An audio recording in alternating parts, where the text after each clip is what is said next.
What is up, YouTube? It's your boy Alex here from AlexCFE, and today we have another deck profile. So today we're going to be looking at a list for Grhyaundra over here, or Grhyaundra, whatever the heck it really is. I don't even know how to pronounce it, but it's actually one of these decks that, you know, have gotten multiple waves of support, and I feel like they're very sneaky at the moment. Like, if you don't know what this deck does, if you go up against it, it can hit really insane power columns pretty easily. It filters a lot, just the deck, or I should say draws a lot, not exactly filter, but it just feels really solid. And it feels like one of these decks that I know people complain saying, oh, you know, there's no like affordable decks, this game is so expensive.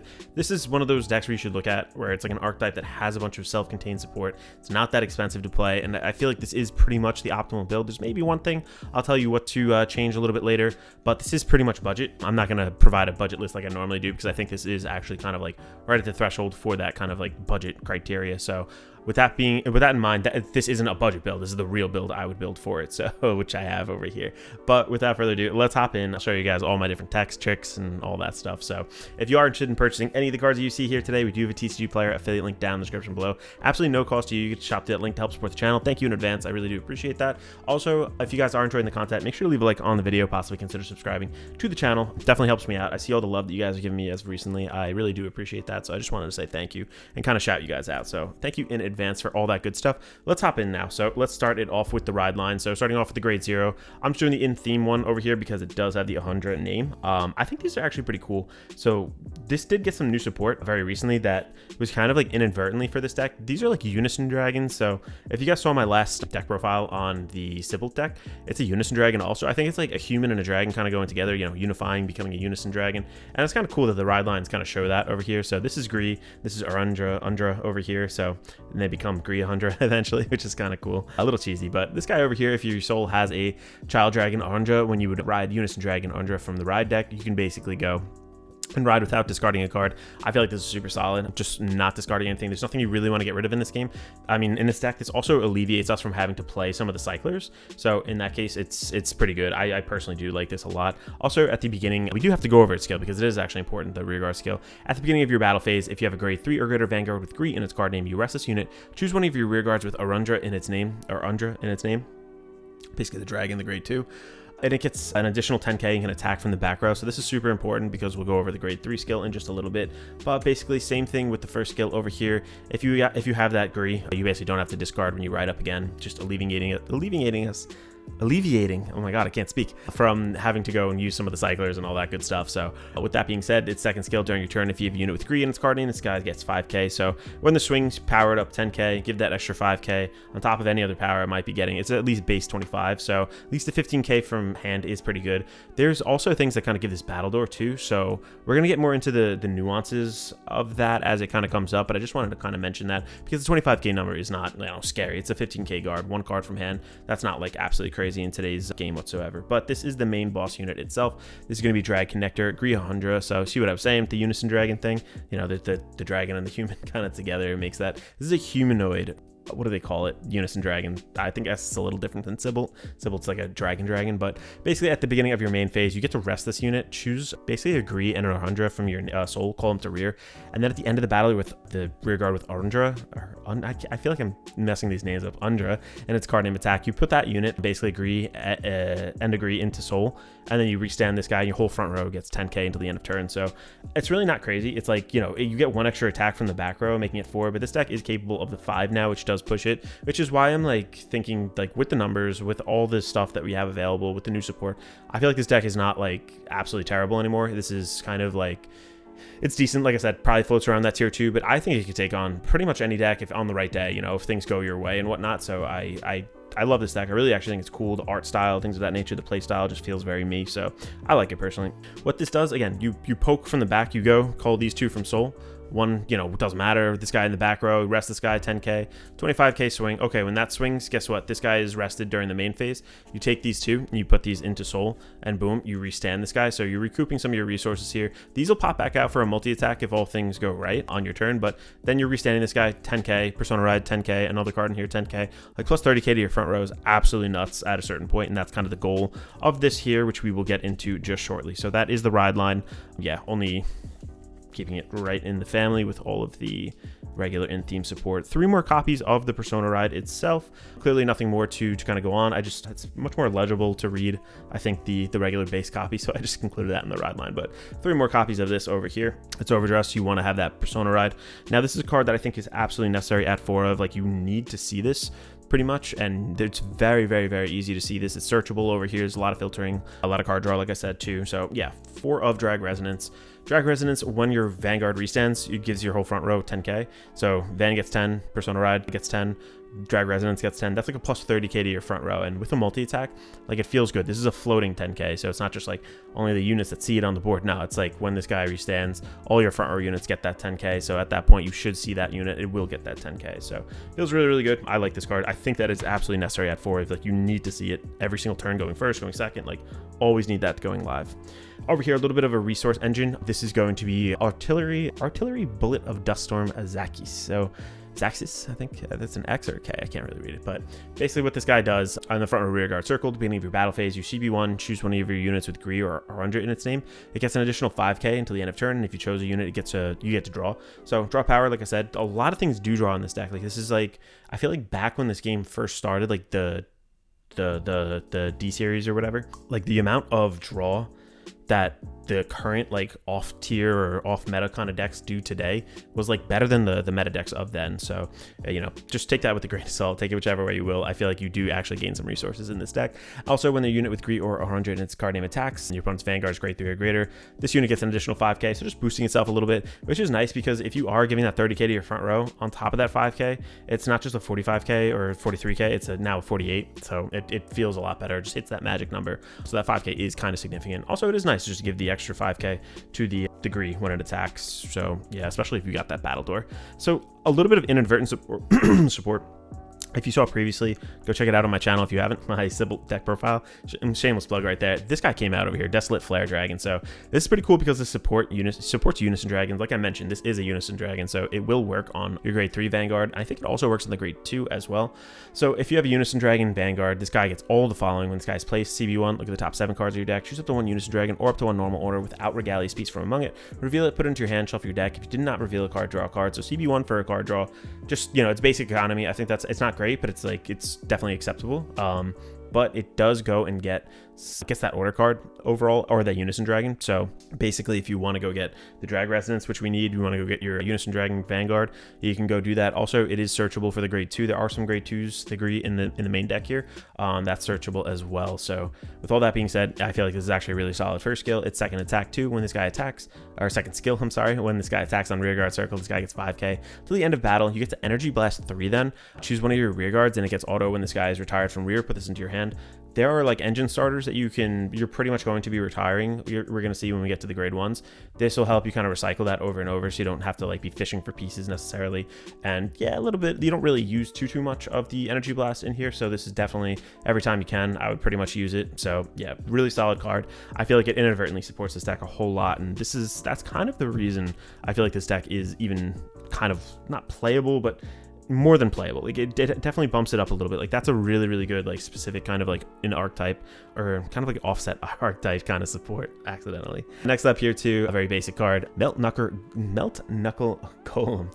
When this guy's placed on rear guard circle, if you have Vanguard with grade 3 or greater, with grade 3 or greater Vanguard with Grhy in its card name, Energy Blast 3, draw a card. EV3 for drawing a card is better than the CB, obviously. Also, when your unit with Grhy or 100 in its card name attacks, if your Vanguard, so if your opponent's Vanguard is grade 3 or greater, this gets 5k until the end of turn. This is important because there's going to be multiple times where your Grhy can be attacking, or 100, the grade 2. So basically this guy can get like pretty much 10k. I think if there's other ways to kind of poke a little bit more to give it even more than that, up to 15k actually, but it's more common that you're going to see that extra 10k on there. So again, just helping you hit those extra numbers with that floating 30k to the front row feels really nice on that Persona ride. Next up here too, just because we do have another grade 1 that does help us get into the battle door, just because we have this other unit like I just mentioned here, this is part of getting the 15k onto him. Just I feel like it does kind of flow with the deck. You can take this out and add like Shenri if you really want. That's like the non-budget option, but I actually think it really actually works if you have more of these, especially with another card we're going to go over with grade 1. But there's going to be 3 more copies of Grhyaundra over here, so Unison Dragon Grhyaundra. Basically, again, just when you have a unit with Grhy in the name, this guy gets an extra 5k plus the floating power. You know, a lot of the deck kind of flows through the naming of this unit, so just including some extra ones over here. You don't need that because you do recycle a bunch from your soul, but if you want to, I'll show you the card in just a second, but if you want to, that's kind of like your closeout turn where you have a bunch of power to the front row and you just go crazy with Battledore, and it's like, okay, they don't have enough cards in hand, I know that, let me spam the field with these and let me close the game out. So yeah, gives you that option. So not only can you have regular power units, but you have units that kind of mess with the hand size and whatnot as well. Next up over here too is the ace unit. I think these are relatively affordable, still around the $5 range as of the making of this video, so I still consider this to be pretty budget overall. And again, it's a good investment card if you are somebody who likes to play a little more budget in this game. I think that it is worth it to maybe, you know, every deck that you build or go into, maybe get like one or two copies of like an expensive card, so to speak, and then slowly over time you'll see your collection just start to build up a little bit more, and it won't really be so daunting to kind of go and build some of these other decks and you just have to pick up their cores. But this is the ace unit, so you can only use the skill once per turn, but essentially you go ahead and retire stuff, you draw a card, get a 5k. It's basically boosts itself by 15k again, which is a really sweet number. So when you're swinging with this, when it's like full power, you're on the Persona Ride, Drag Resonance, and the 10k Grhyundra restand, like you're hitting a 55k unboosted column on this, which is kind of insane. So this is really good. I would definitely include this in the deck. I feel like this is like an absolute must. So yeah. Next up here to getting into the grade 1s. Now this has been around for a while, but I just feel like with all the support that has come out with it, I feel like this finally can be included. Maybe at a 4 of, like I said, this is the Battledore guy. Kind of a questionable card in today's card economy, so to speak. And again, this is like one of the reasons this deck isn't like tier 1A, but it is still very decent. If you have a Vanguard with, oh god, I can't even read this. If you have a grade 3 or greater card with Grhy in its card name, retire this unit, choose one of your Vanguards. Basically, every time Grhyaundra attacks, you have to do 2 or more cards until the end of turn. So, you know, if you have 3 of them out ready, you're going to have a multi-attack, which I'll show you how to do the multi-attack in a second. But, you know, one of your Grhyaundra, let's just pop them out over here. Let's pretend this is the Vanguard column. Basically, yeah, let's get these. I call 2 from hand. I have 1 in the back. One's gonna pop, you know, from back here. I attack because my Vanguard ride line thing. I have another one here, I have another one here. Again, they both get juiced by 5k. I swing with 1 column. This column's gonna replace itself with another green. It's like 1, 2, 3, at least 3 attacks with the Battledore.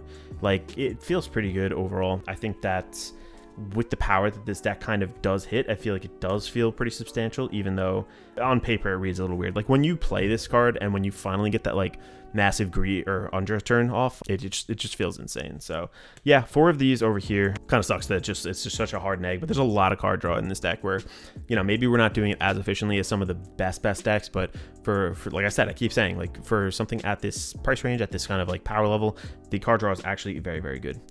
Speaking of card draw, this guy does draw as well. So this is going to be the new, some of the newer support for this. This is going to be Stealth Rogue of Song and Dance Malka. So at the end of battle, your grade 3 or a greater Vanguard with Grhy in its card name attack, you counterblast 1, draw a card. If your opponent's Vanguard is grade 3 or greater and your unit was not placed on rearguard from soul during the turn, retire 2 rearguards in the same column as a unit. Choose up to 1 Unison Dragon Grhyaundra and put it, or in one of the Grhy, basically put them in the same column, and then they get an extra 5k, and then at the end of turn put them into soul. So again, just recycling overall. This feels really good because if you do have the, if you're not going for like the triple Grhyaundra turn, if you go for the Unison Dragon dude over here, the Desolate Flare Dragon, basically you can go and put this back to hand, you can put this back to hand, off of that retire, so you're recouping a little bit of that. You're not just negging 2 cards from the column period. On top of that, you are going ahead and drawing, so you're kind of going even with this card. Yeah, just feels really good. This is kind of the card that is pushing this to the next level for the build in general. I feel like this really does make or break games. You have to see that overall. We are playing Cardfight Vanguard, so of course we do have PGs in here. I did not forget about them. I'm just proxying Elementary in here. I have a pile of Elementary. If I bring this to locals or in a tournament, whatever, I just like swap it in. But right now, this is just a proxy. 3 of the regular PGs as well. And then getting into the triggers, I'm still kind of flexing this trigger. I don't know what exact one I really want to end up with. I think that the Dragon Empire over trigger is pretty decent. The red OT, I might honestly think is a good idea. The blue kind of feels good as well. If you have the Battledore turn and you go with the red, like that kind of feels good. But right now, just an over trigger of some sorts. If you want to stay super budget, this actually isn't terrible because you should always have another column. Just, you know, could be kind of decent, I guess. But this is kind of a proxy for me. Going 8 of our crits over here. You can do the into soul crits if you really want to, but I think the 5k body crits actually might be a little bit more optimal overall. 4 of our regular heals. Don't think there's, you know, tailor it to your local meta. If you want to include one of the effect heals, sure, go for it. I also think that this deck, like I said, has a lot of draw, but it has a lot of power already. So I think that in general, the draws just feel a little bit better to get you kind of a little bit later into the game. I always say like the draws kind of suck in comparison to the fronts, but for a deck that like needs all of its pieces and a deck that wants to kind of get a bunch of different things on board, has different options once you see the different things, I feel like draws just kind of get you there a little bit easier overall. So do with that as you will. You can absolutely run fronts in this because your front row rear guards should be stood. Your Vanguard, you know, should also benefit from that too, obviously. So either way, just totally up to you. But that is pretty much the deck profile. Again, this is a deck that takes a little bit of practice. This is not just like pick up for my first time and play. There's going to be nuances that you do notice throughout. I think that there are a lot of decent support cards now. The drag resonance, absolutely necessary. This guy, yeah, it's very good. It's, you know, in theme support if you want to cut him. You know, card draw for a CB is pretty good in this deck. Deck thinning right here, a more card draw, power gain, a battledore fodder, plus the power gain, absolute insane power gain off of that, plus a little bit of retire, or actually what does it do? Retire turns off the skill, right? Yeah, put the cards in the drop, yes, that's why. It doesn't illicitly say it. Battledore right there, multi-attack, card draw, and of course PGs. So you got like a whole lot going on with this deck. There is a lot kind of at all times. It feels like a lot. It feels like a lot of sequencing. So I personally do really do like this deck. And if you guys are, again, interested in purchasing anything, please go through my link. I'll never ask you guys for money or anything like that, but like on the video, a subscription to the channel, all that stuff really does help me. So thank you in advance. This is Alex from Alex CFE signing out.